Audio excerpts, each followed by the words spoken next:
할렐루야. 네, 할렐루야. 네, 우리 주님을 찬양합니다. 제가 어제 그렇게 새벽 예배 때 코를 많이 풀었는데 감기가 세게 와서 아주 센 약을 먹고 일찍 잠들었는데 지금 목소리 상태가 좀 이렇게 저는 괜찮거든요. 괜찮다고 그래도 상태가 컨디션 너무 좋다 해서 감사했는데 이게 일어날 때 목소리가 들으시기에는 좀 불편하실 수 있으실 것 같아서 먼저 좀 양해의 말씀 드립니다. 네. 여러분 오늘 읽으신 말씀요 사도행전 26장 19절부터 32절까지의 말씀입니다. 이 아그리빠에 대해서 바울이 변명, 여기서 변명은 제가 계속적으로 반복적으로 말씀드리지만 변명하는 죄를 지었을 때 둘러대는 변명이 아니라 변호함 내지는 변증함을 의미한다라고 제가 말씀드렸는데요. 오늘은 후반부죠. 후반부 19절부터 시작합니다. 19절 보시면 아그리빠 왕이여 그러므로 하늘에서 보이신 것을 내가 거스르지 아니하고. 여러분 이 하늘에서 보이신 것, 이 보이신 것이 헬라어로 옵타시아라고 합니다. 옵타시아가 무엇이냐? 성경 여기저기서 볼 때 여기서는 지금 19절에는 보이신 것이라고 적고 있는데요. 성경 이곳저곳을 살펴볼 때 환상을 의미합니다. 환상. 예를 들어 고린도후서 12장 1절 주의 환상과 계시를 말하리라. 부득불 자랑하노니 주의 환상이 옵타시아 환상을 본 것을 의미하죠. 누가복음 1장 22절 그가 나와서 그들에게 말을 못하니 백성들이 그가 성전 안에서 환상을 본 줄 알았더라. 환상, 옵타시아. 그래서 지금 바울이 하늘에서부터 보게 되는 이 예수님을 만난 사건, 빛의 사건, 그리고 이게 환상으로서 그냥 열리는 그 일상생활을 하다가 도중에 강력한 환상으로 말미암아 이때는 꿈을 꾼 것이 아니라 의식이 있는 가운데서 환상을 본 것이겠죠. 이 체험에 대해서 바울이 무엇이라 하냐면요. 19절 잘 보세요. 내가 거스르지 아니하였다. 여러분 이 참 재미난 표현입니다. 말씀을 묵상하는 가운데 거스르지 아니하였다. 여러분 이 표현이 어제 함께 나누었던 가시체를 뒷발질하기가 내게 고생이니라. 이게 14절이죠. 사울아 사울아 네가 어찌하여 나를 박해하느냐. 가시체를 뒷발질하기가 내게 고생이니라. 가시체를 뒷발질하면 안 되죠. 그렇죠? 짐승이 뒷발질하면은 본인이 찔리기만 할 뿐이죠. 그러니까 짐승은 앞으로 나아가야 하는데 가시체를 뒷발질하는 것은 본인만 아픈 거예요. 어떤 유익도 없는 것입니다. 자, 그것이 바울이 예수님을 만나기 이전의 모습이었어요. 예수님을 만나기 이전에는 기껏 열심히 해봤자 가시체를 뒷발질하는 인생이었다고요. 자, 그런데 하늘에서 보이신 것, 예수님을 만나니까 이게 어떻게 됩니까? 그 다음엔 거스르지 아니하는 인생을 살게 되었다. 환상, 주님이 내게 보여주시는 환상을 거스르지 아니하고, 부르심을 거스르지 아니하고, 콜링을 받았으니, 소명을 받았으니, 사명, 보내심을 받죠. 이 사명에 있어서 거스르지 않는다. 여러분 제가 볼 때 하나님의 사람의 특징은 무엇이냐? 이 거스름이 없는 사람 같아요. 거스름이 없는 사람. 그래서 저도 주님이 황진호 하면 네 이거 해, 네 저것도 해, 네도 이게 발음에 따라 이 높낮이에 따라 달라요. 에? 에? 네.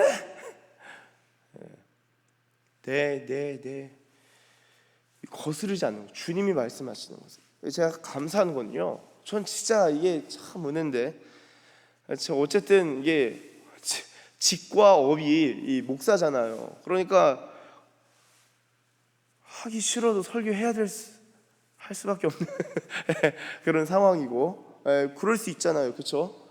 어떻게 보면 직업적으로 볼 때. 그런데 제가 이 성경을 읽고 묵상을 하고 말씀을 나누는 가운데 제가 하나님이 제 마음을 점점 이렇게 만져주시고 변화시켜 주시는 게 저는 큰 감동이에요. 너무 감사해요. 야, 내가 그래도 주님께 어떻게 나름 이게 주님께 내 삶을 드린다고 드려서 왔는데 어떻게 이렇게 주님께 더 드리고 싶지? 그 마음이 제 안에 있는 게 때로는 감사해요. 실제로 주님 저한테 요구하실 때가 있으실 수 있고 그 마음만 보시고 기쁘게 여기사 또 다른 방면으로 인도하실 수도 있고 어떤 부분에 더 크게 채우실 수도 있고 정말 다양한데 삶에 있어서 주님께 순종하고 싶은 마음, 그리고 내가 헌신하겠습니다라고 고백했지만 주님께 더 헌신하고 싶은 마음, 여러분 이건 성령님이 주시는 마음 같습니다. 이건 성령님이 주시는 마음이죠. 바울이 하늘에서 보이신 것을 거스르지 않았다. 성령을 받고 주님의 은혜를 입으면요, 이 거스르지 않게 되는 것, 거스르지 않는 것, 말씀을 거스르지 않는 것, 성령의 감동을 무시하지 않는 것, 이거 주님이 주신 마음이고 주님이 주시는 은혜인 줄로 믿습니다. 여러분 이게 참 흥미로운 게 하늘에서 보이신 것, 이 옵타시아, 바울이 얼마나 똑똑해요. 그런데 이 옵타시아를 한번 보니까 삶이 바뀌죠. 이 신학자 중에서도 20세기에 볼프하르트 판넨베르크라는 이 독일의 철학자 내지는 신학자가 있습니다. 이 20세기의 신학의 지형을 받고 20세기 신학을 이끌어가는 아주 천재적인 신학자 중에 한 명이었는데요. 여러분이 판넨베르크가 대단한 철학자이면서 신학자인데 그 사람의 일생을 한번 짧게 본 적이 있습니다. 그 사람의 자기 삶에 대한 고백, 자신이 어떻게 이렇게 기독교 신앙을 갖게 되었는가, 기독교 신앙에 대해서 회의, 이것이 맞나? 이것이 진리인가? 진리가 아닌가? 고민하다가 기독교를 받아들인 부분이 있는데 결정적인 것은 철저하게 체험이었더라고요. 무슨 체험이었냐? 판넨베르크가 양일간 빛 체험을 한 적이 있습니다. 그러니까 강한 빛, 강렬한 빛, 자신을 사로잡는 그 빛을 본 적이 있어요. 그리고 그 빛이 하나님께서 자신에게 비춰주신 빛이구나라는 것을 깨닫게 됩니다. 그러한 체험을 통하여서 기독교의 진리가 실제적인 진리고 진리의 빛이 우리의 삶을 인도하고 구원할 수 있구나. 그래서 이 빛 체험을 통해서 기독교인이 되고 특별히 신학자가 되는데 아주 결정적인 역할을 하게 되죠. 그렇게 볼 때 저희가요, 인생에서 많은 학문 공부를 탐구를 했든지 내지는 자신의 경험이 이게 맞다 강하게 주장하든지 간에 정말 주님이 주시는 어떤 이 은혜 체험, 신앙 체험들이 저와 여러분들 각자에게 있을 수 있습니다. 다양하게 있어요. 그런데 흥미로운 것은 그러한 신앙 경험, 은혜 체험들이 사실 우리의 신앙에 아주 중요한 기점으로 작용하는 것을 보게 됩니다. 저의 경우도 하나님이 주시는 은혜들이 있었고 그 은혜의 체험들, 신앙 체험들이 있었는데요, 제가 목회자가 되는데 결정적인 요소도 사실 체험이었습니다. 이 깨달음도 있었지만 결국에는 체험을 통해서 가게 된 부분들이 있고요, 이 군목을 하게 된 것도 그렇고 이 결혼에 있어서도 사실은 신앙 체험들이 참으로 저한테 중요한 결정적인 역할을 하는 것을 제 스스로도 보게 되는데요. 그렇게 볼 때 여러분이 이 새벽에 매일 나와서 하나님 앞에 엎드리고 기도하는 것, 일상 가운데 주님의 은혜를 경험하는 것이지만 우리가 주님을 추구하고 간구하고 가다 보면요, 필요할 때 하나님이 은혜의 경험을 허락하셔요. 이게 정말 중요합니다. 매일 하는 것은 아닙니다. 매일 하는 것은 아닌데 어쩔 때는 아주 그냥 그때에 막 집중적으로 할 때가 있어요. 제가 이게 보면요, 이 회심 이후에 급격한 회심 체험을 한 사람들, 그리고 그게 이제 영적으로 영안이 열려서 어떤 은사를 받게 되거나 그런 사람들을 보면은 제가 늘 말해요. 1년간은 진짜 신혼이기 때문에 하나님이 꿈이든 환상이든 음성이든 감동이든 여러 가지로 많이 베푸실 거다. 동시에 마귀도 이 시기에 떼어 놓으려고 엄청나게 발악할 것이다. 그러니까 내가 회심해서 너무 좋다, 기쁘다 하고 그냥 끝내지 말고 주님께 받아낼 수 있는 건 다 받아내라. 저희 교회 청년도 그런 은혜를 경험해서 대화하던 가운데 그렇게 얘기를 했는데 진짜 신기한 게 막 여러 가지로 신앙 체험을 하고 하나님의 하나님께서 베푸신 은혜들을 계속 경험하는 그런 기간을 갖고 있더라고요. 그래서 너무 귀하다. 저도 그랬어요. 저도 예수님 만나고 나서 한 6개월 정도는 한 2, 3일 한 번씩은 진짜 대성통곡하면서 기도했어요. 대성통곡, 눈물 줄줄 흘리면서. 그리고 꿈, 환상, 여러분 주님이 주시면 많이 열려요. 그러니까 이런 것들을 닫아놓지 마시고 열어두시면 주님께서 또 말씀하실 수 있는 사인인데요. 이것이 다 우리의 그 은혜의 경험이고 주님이 주시는 이 체험, 옵타시아, 하늘에서 보이신 것일 수 있고요. 그리고 이것을 거스르지 않는 것, 그것이 바로 하나님의 은혜를 받은 사람의 특징이고 성령의 인도하심 가운데 나타나는 행동이다라는 것을 꼭 기억하시길 바랍니다. 자, 내가 거스르지 아니하고, 그리고 나서 20절 보시면 먼저 다메섹과 예루살렘에 있는 사람과 유대 온 땅과 이방인에게까지 회개하고 하나님께로 돌아와서 회개에 합당한 일을 하라 전함으로. 아멘. 여러분, 바울이 벨릭스에게 그리스도 예수를 믿는 도를 전했을 때 의와 절제와 장차오는 심판에 대해서 강론했다. 기억나시죠? 의와 절제와 장차오는 심판에, 이게 예수님을 믿는 도, 복음의 내용이었는데요. 자, 바울의 사역에서 보시면은 회개하는, 이 회심하게 하는 회개의 복음, 회개의 말씀을 전할 뿐만 아니라 하나님께로 돌아와서 회개에 합당한 일을 하라 전했다. 회개에 합당한 일을 하라고 전했다. 여러분, 한 인물이 떠오르지 않으세요? 예, 맞습니다. 바로 세례 요한이죠. 세례 요한. 여러분, 이 세례 요한이 누가복음 3장 8절, 그러므로 회개에 합당한 열매를 맺고 속으로 아브라함이 우리 조상이라 말하지 말라. 내가 너에게 이르노니 하나님이 능히 이 돌들로도 아브라함의 자손이 되게 하시리라. 마태복음 3장 8절도 마찬가지입니다. 그러므로 회개에 합당한 열매를 맺고. 아멘. 자, 그래서 이 회개에 합당한 열매의 복음을 전한 것이 바로 이 세례 요한입니다. 세례 요한. 여러분, 저희는 이 예수님을 믿으면서 회개하면 다가 아닌가 이런 생각, 회개하면 천국 가나라고 하는데요. 성경을 보면요, 이 회개와 연결되어 있는 것이 열매입니다.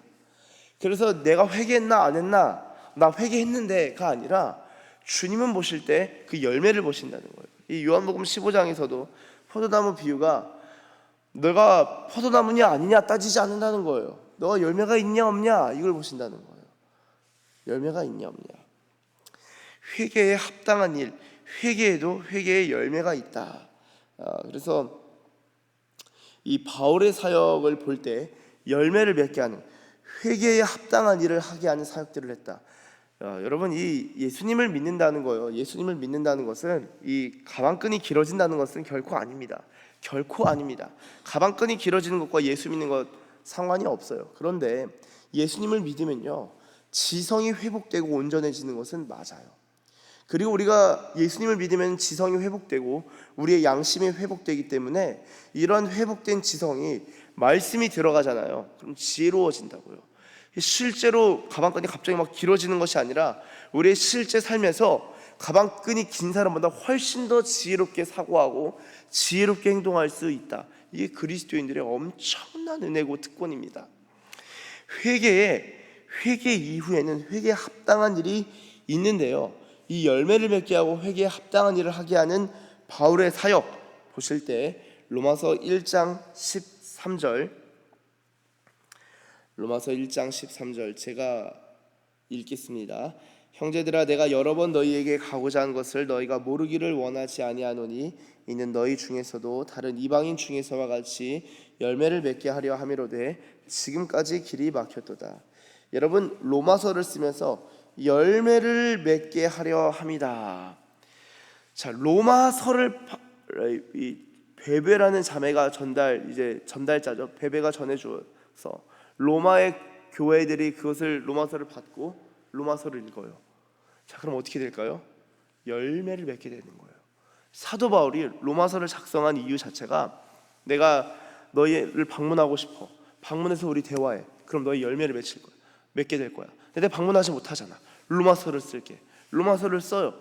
읽으면 어떻게 되는 겁니까? 바울이 기대하는 바는, 하나님이 기대하시는 바는 이 로마서를 통하여서 열매를 맺게 되는 것, 회개할 뿐만 아니라 회개에 합당한 일을 하게 되는 것을 기대했다는 거예요. 여러분, 성경을 읽으면요, 말씀을 읽고 기도를 계속하면요, 회개만 하는 것이 아니라 이 죄책감, 자아를 책망하는 것, 나를 책망하고 죄책감에 빠지고 나를 비판하는 것이 아니라 회개할 뿐만 아니라 회개에 합당한 일들을 하게 되는 그런 지혜와 은혜와 능력을 구비하게 된다라는 것입니다. 그게 바울의 사역이에요. 그러면요, 바울이 오늘날 우리 교회에 와서 사역하더라도 마찬가지죠. 저와 여러분이 바울의 지도를 받는다, 그럼 회개할 뿐만 아니라 회개에 합당한 일을 하게 되고 회개의 열매를 맺게 된다고요. 그래서 여러분, 신앙생활을 하실 때 이 회개, 내가 하나님께로 돌이켰다, 그럼 이후에 하나님께로 돌이키고 난 다음에 내 삶에 열매가 있는가? 회개에 합당한 일이 있는가?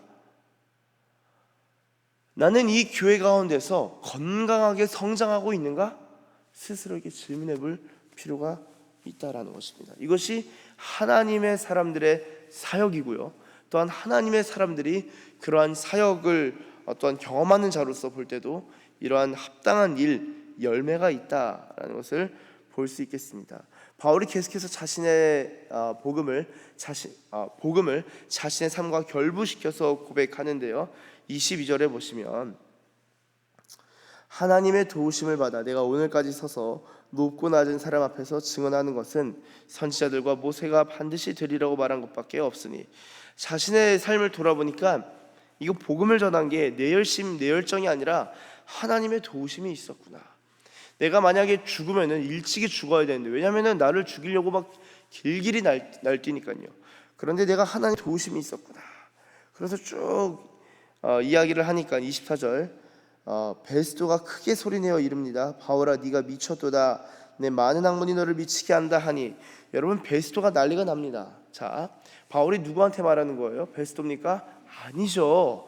아그리빠 왕에게 지금 변호하는 거예요. 복음을 전하는 거예요. 근데 그 옆에 있던 베스도가 더 이상 듣지를 못하겠는 거예요. 그만, 너 미쳤다. 너 말하는 것 보니까 대단히 많이 배운 사람은 맞다. 제가 말씀드렸죠, 어제 이 수사의 구조를 갖추어서 쭉 이야기했다고요. 이 학문이 너를 미치겠구나. 너 정말 미친 소리를 하는구나. 말이 안 된다. 이런 철학은 내가 받아들일 수 없고, 이런 사상은 말이 안 되는 사상이다. 너가 미쳤다. 25절에 바울이 그냥 눈을 부릅뜨고 이야기해요. 내가 미친 것이 아니고 참되고 온전한 말을 하고 있습니다. 왕께서는 이 일을 아시기로 내가 왕께 담대히 말하노니 이 일에 하나라도 아시지 못함이 없는 줄 믿나이다. 이 일은 한쪽 구석에서 행한 것이 아닙니다. 내가 복음을 숨어서 전한 것이 아니라 드러내놓고 전하지 않았습니까? 한쪽 구석에서 행한 것이 아닙니다. 그러면서 오히려 역으로 질문하죠. 아그리빠 왕이여, 선지자 믿으세요? 믿으신 줄 압니다. 본인이 질문하고 그냥 대답하고 쭉 말을 이어갑니다. 얼마나 대담해요. 얼마나 담대해요. 얼마나 용기가 있습니까? 바울이 쭉 복음을 전하는 거예요.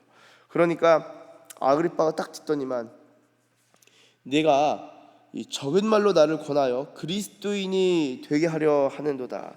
적은 말로, 이게 이제 헬라어로 엔 올리고, 그러니까 짧은 시간 동안, 짧은 시간에, 그리고 어려움 없이 쉽게, 그러니까 논리나 시간이나 모든 면에서 아주 압축된 시간과 아주 짧게 요약된 논리를 가지고 그리스도인 되게 하려고 전도했다.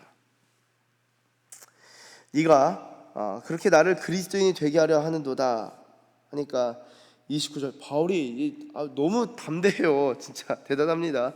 말이 적으나 많으나 당신뿐만 아니라 오늘 내 말을 듣는 모든 사람도 다 이렇게 결박된 것 외에는 나와 같이 되기를 하나님께 원하나이다 하니라. 아멘. 여러분, 그리고 이후에는 이제 이 사람 가이사한테 상소하지 아니하였으면 석방될 수 있었네 하고 오늘 본문이 마무리되는데요. 여러분, 바울이 어떻게 이렇게 담대할 수 있었을까요? 바울이 어떻게 이렇게 이 용기가 충만하여서 복음을 전할 수 있었을까요? 바울의 마음에는 사람들이 나처럼 되면 좋겠다라는 마음이 있었던 거예요. 나처럼 좀 잘 되면 좋겠다. 저는요, 이게 제 목회자로서 저는 이제 그런 마음이 있어야 된다고 생각을 해요. 한편으로 그런 마음이 있어요. 나 같은 나 같은 신앙과, 물론 사실 이제 저보다 믿음이 좋으시고 기도를 많이 하시고 말씀을 많이 하시는 성도님들 정말 많이 계십니다. 제가 참 제 스스로 볼 때 부끄럽고 아무것도 아니지만, 정말 아무것도 아니지만, 한편으로는 내가 주님을 사랑하는 이 사랑, 그리고 주님의 사랑을 만끽하고 주님을 기뻐하는 이 기쁨, 이 헌신으로부터 나오는 즐거움, 이게 나만 누리는 게 너무 아쉬운 거예요.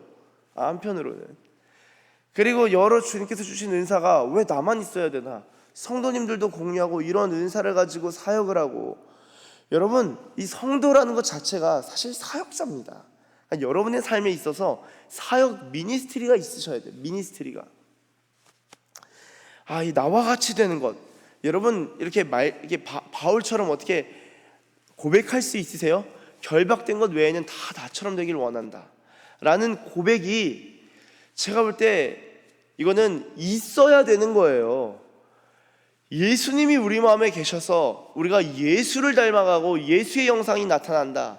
우리의 모습이 하나님의 형상인데, 일그러진 하나님의 형상이 회복되어서 나타나면, 예수님이 나타나면요, 모든 사람이 나와 같기를 원하는 마음 왜 없겠습니까?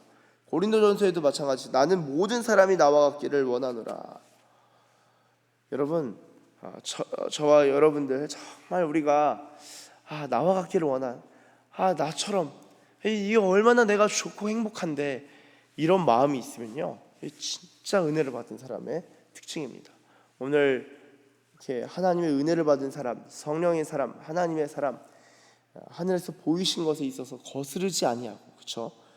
거스르지 아니하는 사람이고, 또한 회개할 뿐만 아니라 회개에 합당한 일을 할 뿐만 아니라 회개하게 하고 회개에 합당한 일을 하게 하는 사람, 그리고 나와 같기를 원하는 사람, 그러한 사람이 바로 하나님의 사람이요, 은혜를 받은 자요, 성령의 인도하심을 따라 나아가는 그러한 사람인 줄로 믿습니다.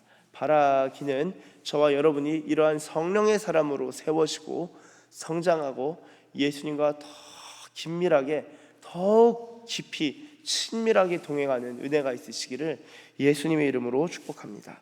기도하겠습니다. 하나님 감사합니다. 하나님,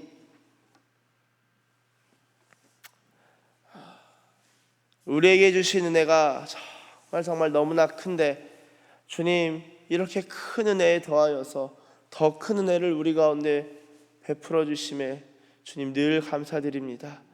주님, 오늘 이 시간 간구하기는 우리가 하나님의 말씀을 거스르지 아니하고 성령의 감동을 무시하지 아니하고 거스르지 아니하고 살아가는, 늘 순종하고 하나님의 흐름, 성령의 흐름 따라 살아가는 복된 인생 되게 하시고, 회개할 뿐만 아니라 회개에 합당한 일, 합당한 열매를 맺어가는 열매 맺는 주의 백성 되게 하시며, 모든 사람이 나와 같기를 원하는 하나님, 그러한 어떤 그 기쁨, 담대함, 믿음, 정말 압도적인 소망과 사랑, 그러한 것으로 충만한 하나님의 백성, 성령의 사람들 되게 하여 주시옵소서.